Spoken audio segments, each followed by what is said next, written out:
I just got through the gate, past the driveway, and this young boy approached me behind me from the gate. Yeah. And he said, would you like us to jet wash your bricks and your driveway?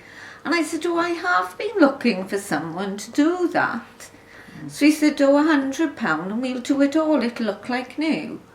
I said, oh, well, that sounds fine, you know, £100, yes, I can do that. Then when I looked around, there were 3 men there.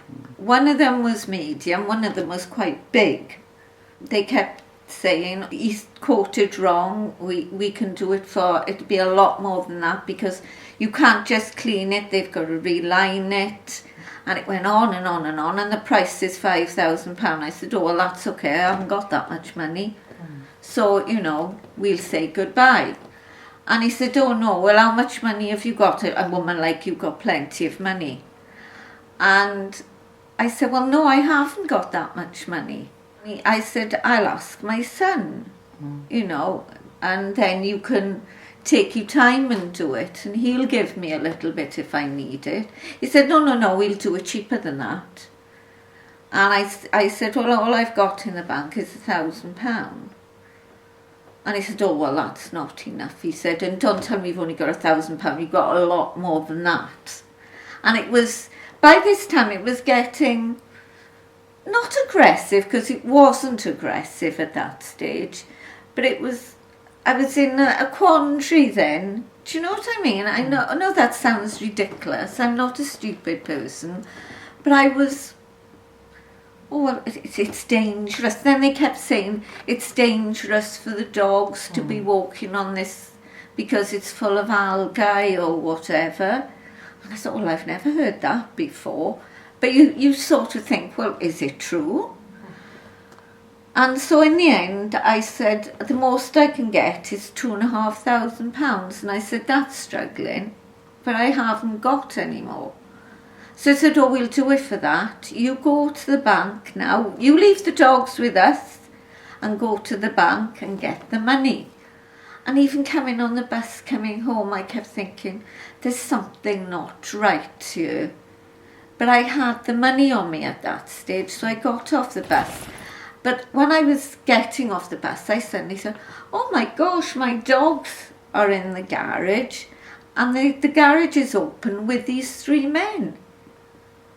What's happening to my dogs? So anyhow, I went in the house, opened the door to leave my bag in the house. As I opened the door, the big man, the bigger of the 3 men, came in, and he said, you've got the money? I said, yes, I've got the money, but you haven't done the work. And he said, where are your dogs? And that panicked me then. So I ran out of the house with my bag, not thinking, still on my arm, into the garage. He followed me down and shut the door of the garage as I got in. And the dogs will usually jump out to greet me. Whether they'd frightened them, I don't know. But they wouldn't come out to the garage. So I had to go into the garage to see that they were all right. So I went into the garage. He followed me into the garage and he shut the door. And I said, you haven't finished the work. Yes, we have. And you just got to wait for it to dry. It'll look lovely when it's dry. I said, you haven't finished the work. He said, I know you've got the money in that bag.